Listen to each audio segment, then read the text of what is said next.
बांग्लादेश की एक महिला 2 साल पहले बांग्लादेश से यहाँ एक ल्यूक्रेटिव जॉब के चक्कर में आई थी, लेकिन वहाँ पे वो फ्लैश ट्रेड में फंस गई थी और उसके बाद तकरीबन एक जो मुंबई पुलिस है उसने एक रेड किया था दहिसर के एक ब्रॉथल में और वहाँ पे रेस्क्यू किया था। लेकिन 2 साल से ये बांग्लादेश वापस नहीं जा पा रही थी क्योंकि इनका एक पूरा जो एक मामला है एक लीगल हैसल में फंस गया था। आखिर ये क्या था आइए जानते हैं एडवोकेट एशली कशर जो उस एक रेस्क्यू फाउंडेशन जहाँ पर वो महिला रह रही हैं उसको रिप्रेजेंट करते हैं। तो एग्जैक्टली ये मामला क्या है, क्यों वो महिला वापस नहीं जा पा रही? ये महिला 2024 में जून में इंडिया आई थी। क्या करती थी?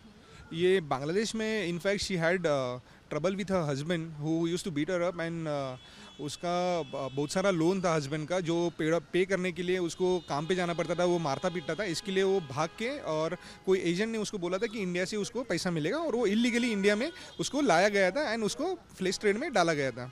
और उसको फ्लैश ट्रेड में डालने के बाद she was rescued with in 4-5 days only. She was rescued in Dahisar in a brothel and she was rescued along with 6 लोग और जो उसमें 2 माइनर थे। इसकी वजह से ये केस है ये स्पेशल कोर्ट गया, स्पेशल कोर्ट पॉक्सो कोर्ट का जो जुरिस्डिक्शन है वहाँ पे गया और in fact special court should have decided the repatriation of this lady, but then there was a confusion because of the section 17 ITP Act says magistrate, the word magistrate, and that is how the confusion had arose in the matter.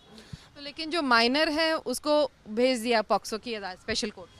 नहीं, POCSO की special court ने minor को child welfare committee ने authorise किया और उसको जाने दिया था और उसका स्टेटमेंट भी वीसी के थ्रू रिकॉर्ड हो जाएगा, जैसे कि सुप्रीम कोर्ट के जजमेंट से वो हिसाब से उसका स्टेटमेंट रिकॉर्ड हो जाएगा। But then in this major case the girl this lady was 25 year old and she struggled to go because of the confusion of the session जज।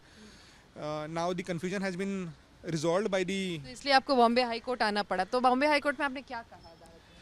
बॉम्बे हाई कोर्ट में हमारी यही दलील थी कि द ओरिजिनल जुरिस्डिक्शन ये सेशन कोर्ट के साथ ही है और magistrate cannot pass an order because the whole entire case is before the special court.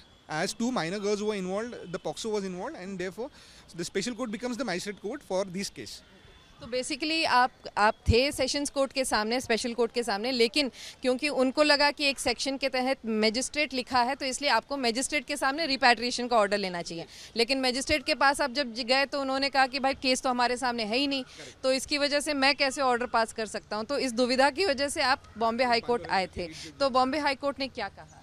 Bombay high court ने क्लैरिफाई कर दिया है ऑर्डर में कि whoever grants the custody of the victim is the authority to decide the application for the repatriation.